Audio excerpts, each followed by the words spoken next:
खान साहब जेल में है, पटियाला में। और उस हमले के जो है, खान साहब ने उसके ऊपर जो इस्तगासा दायर नहीं किया था कि अगर आप कोई एफआईआर दर्ज कराना चाहते हैं और आपकी एफआईआर दर्ज नहीं होती तो आप इस्तगासा दायर कर सकते हैं। वैसे तो उस वक्त खान साहब की अपनी हुकूमत थी, आपको पता है, खान साहब चौधरी परवेज इलाही वजीर आला थे। तो मेरे ख्याल में शाह महमूद कुरैशी से खौफजदा है तहरीक इंसाफ, क्योंकि वो 9 मई के मुकदमात से बरी हो गए हैं, वो नाअहल नहीं होंगे। 18वीं तरमीम में तरामीम हो रही हैं, एनएफसी, एजुकेशन, हेल्थ, वफाक को मजबूत किया जा रहा है। लॉ एंड ऑर्डर के हवाले से वफाक के इख्तियारात को बढ़ाया जा रहा है। गवर्नर राज के हवाले से वफाक के इख्तियारात को बढ़ाया जा रहा है। सिर्फ इंतजार था सुप्रीम कोर्ट बार और पाकिस्तान बार और पंजाब बार के इलेक्शंस का, वो हो गए, हुकूमती पैनल जीत गया। अब दमादम मस्त कलंदर है। अब वजीर आज़म का ओहदा खत्म करके सदर को ताकतवर कर रहे हैं, ऐसा नहीं है। मुझे लगता है जो सदर के पास अभी 14 दिन तक रोकने का अख्तियार है ना, चीजें जो आरफ अलवी के दौर में बहुत इस्तेमाल होते देखा हमने, वो खत्म होता मुझे नजर आता है। वो मुझे लगता है वो खत्म हो जाएगा।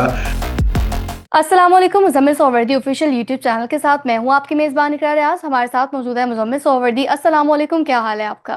वालेकुम सलाम, बिल्कुल ठीक। आप सुनाएं, कैसी तबीयत है आपकी? मैं ठीक, अल्लाह पाक का शुक्र है। तो मुज़म्मिल साहब, लॉ का आगाज करेंगे। सबसे पहले बात करेंगे शहबाज शरीफ की। सदर आसिफ अली जरदारी से मुलाकात हुई है और उनकी जानिब से 27वीं तरमीम के लिए दरख्वास्त की गई है कि आप हिमायत कर दें।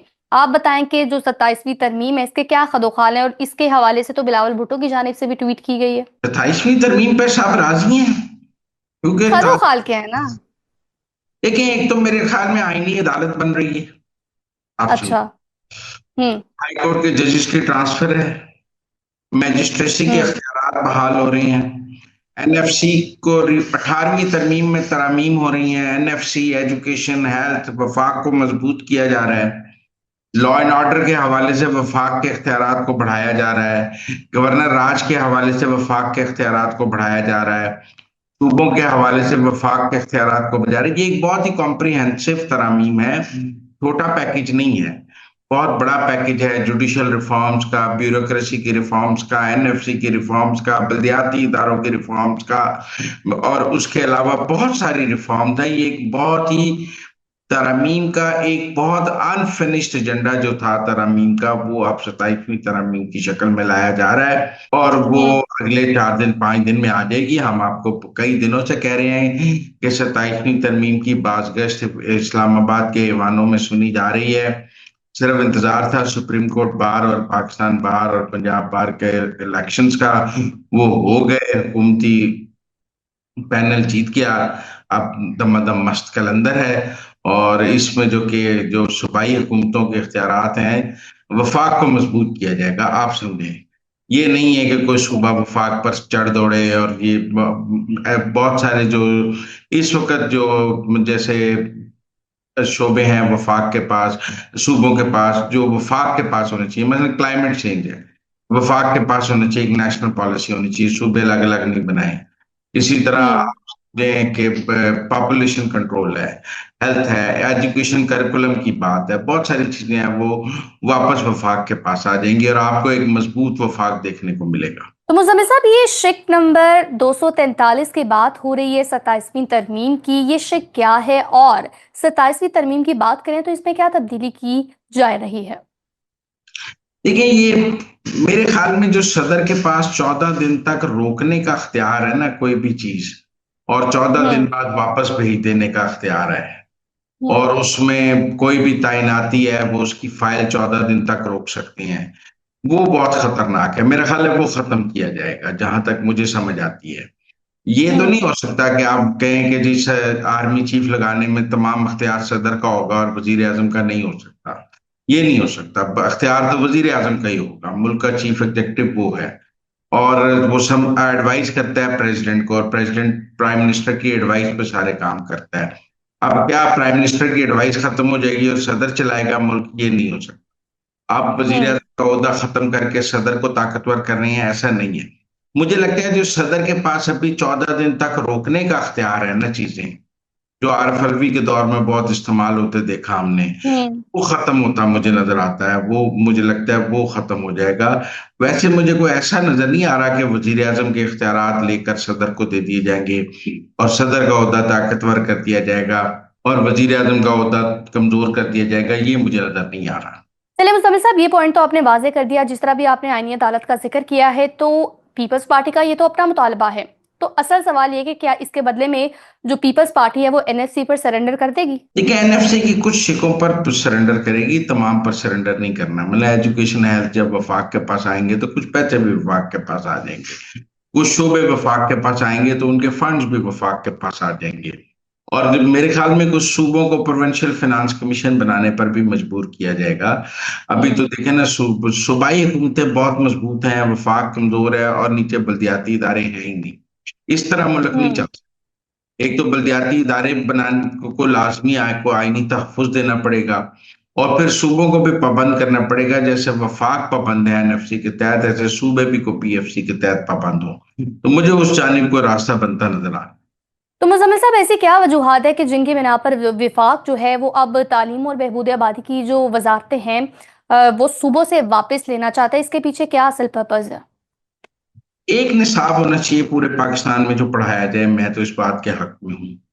और हम्म। ये जो पॉपुलेशन कंट्रोल है, इसकी पॉलिसी भी पूरे मुल्क में एक जैसी होनी चाहिए। ये तो नहीं है कि पंजाब में कोई और पॉलिसी है, सिंध में कोई और पॉलिसी है। ये बहुत सब्जेक्ट्स हैं जिन पर नेशनल पॉलिसी की जरूरत है। क्लाइमेट पर भी नेशनल पॉलिसी की जरूरत है। बहुत हम्म। सारे काम हैं जो कौमी सतह पर होने वाले हैं, वो सूबाई सतह पर नहीं हो सकते।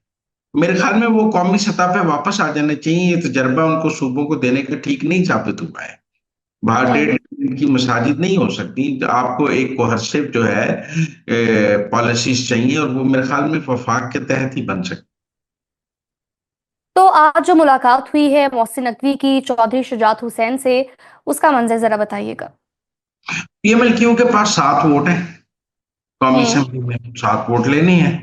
मोहसिन नकवी साहब वैसे भी दामाद हैं, चॉइस शुजात साहब उनकी बहन के दामाद हैं।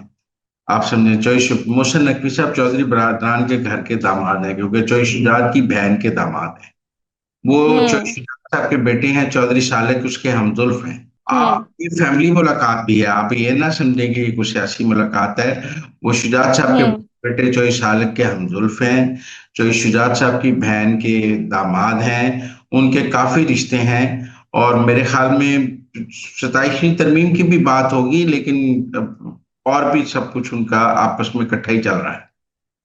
तो 3 नवंबर की बात करें तो 3 नवंबर 2022 को खान साहब पर वजीराबाद में हमला हुआ था। 3 साल बीत चुके हैं इस वाक़े को, तो अब सियासत में कितनी तब्दीली आई है? खान साहब कहाँ पर खड़े हैं?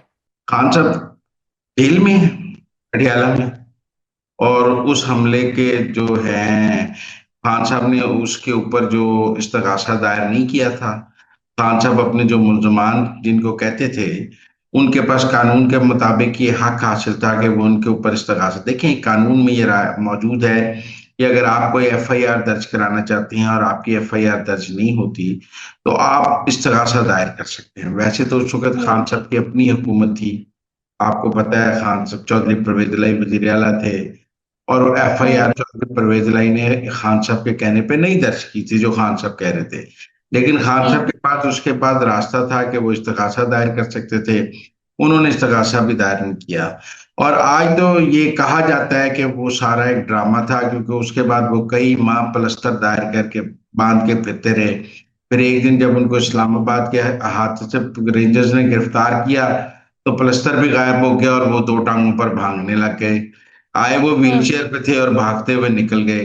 तो अब तो लगता है वो सारा एक ड्रामा ही था मुझे, क्योंकि जिस तरह वो व्हील चेयर इस्तेमाल की गई सियासी तौर पे, जैसे प्लस्तर सियासी तौर पे इस्तेमाल किया गया। और फिर कहीं से वो एक्सरे कराने को तैयार नहीं थे कि उनको गोली लगी है किसी, और फिर किसी सरकारी अस्पताल से वो एक्सरे कराने को तैयार नहीं थे, जो हालांकि ये फौजदारी मुकदमे में उनका सरकारी अस्पताल से मेडिको लीगल होना बहुत जरूरी था। लेकिन वो अपनी टांग का एक्सरे किसी सरकारी अस्पताल से कराने को तैयार नहीं थे, और यही कहते थे बड़ी दर्जनों गोलियां लग गई हैं। और बाद में हमने देखा प्लस्तर से उन्हें दो टांगों में आने में 1 मिनट नहीं लगा। तो मुजम्मिल साहब, डॉन अखबार की खबर की अगर हम बात करें तो उसके मुताबिक शाह महमूद कुरैशी साहब से फवाद चौधरी और जो दीगर की मुलाकात हुई थी वो 10 मिनट तक जारी रही, और इसके दौरान कोई सियासी गुफ्तगू नहीं हुई। तो सवाल बड़ा सीधा है कि फवाद चौधरी वहां क्या करने गए थे और खान साहब की रिहाई के लिए जो मुहिम है वो कैसे चलाएंगे? बात तो कोई हुई नहीं सियासी। नहीं, देखिए, वो इयादत करने गए थे। पहली बात आप ये हम्म। सुन, एक बंदा हम्म। अस्पताल में बीमार है, उसके साथ लंबी गुफ्तगू तो हो ही नहीं सकती, कि हो सकती है। वो बीमार हम्म। है, पीकेएलआई में दाखिल है, उसके गॉल ब्लैडर में स्टोन है, और जब गॉल ब्लैडर में स्टोन हो तो आपको पेन भी होती है। सबसे मुश्किल काम गॉल ब्लैडर में स्टोन्स में पेन मैनेजमेंट है, क्योंकि आपको दर्द काफी हो रही होती है, आपको पेन किलर लग रहे होते हैं, आपकी सर्जरी होनी होती है।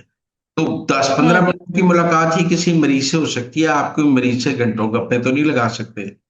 उस मुलाकात ने पाकिस्तान का सियासी मंजरनामा हिला दिया और तहरीक इंसाफ के अर्श हिल गए। तहरीक इंसाफ हम्म। के पांव तले जमीन निकल गई, सलमान अकरम राजा अगले दिन पीकेएलआई पहुंच गए। आप समझे? हम्म। जब सब ने, हम्म। पाकिस्तान ने ताने मारे कि आप उसकी खुद तो खबर लेने जाते नहीं और बाकियों पे तराज करती हैं, तो तो वो सलमान पहुंच अकरम गए। राजा 2 साल बाद पता नहीं कौन सा मुंह लेके शाह महमूद कुरैशी की इयादत करने पहुंच गए। मुझे तो हैरानगी हुई। फवाद चौधरी तो हम्म। पहले भी जाते रहे। तो मेरे ख्याल में शाह महमूद कुरैशी से खौफजदा है तहरीक इंसाफ, क्योंकि वो 9 मई के मुकदमात से बरी हो गए हैं, वो नाअहल नहीं हुए।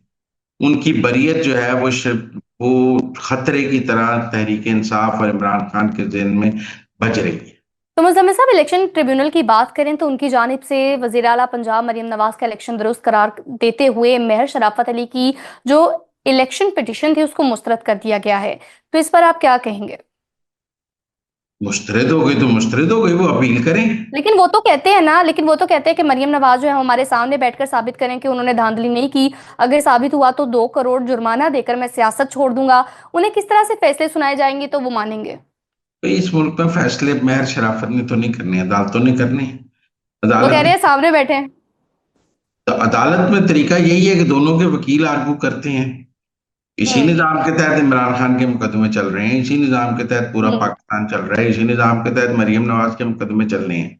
तो इसी हम्म। निजाम के तहत अलीमा खान के मुकदमे चल रहे हैं, इसी निजाम के तहत बिशरा बीबी के मुकदमे चल रहे हैं, उसी निजाम के तहत मरियम नवाज के मुकदमे चल रहे हैं। पटिशन मुस्तरद हो गई, इंसाफ हो गया, अब मैच शराफत साहब कहते हैं।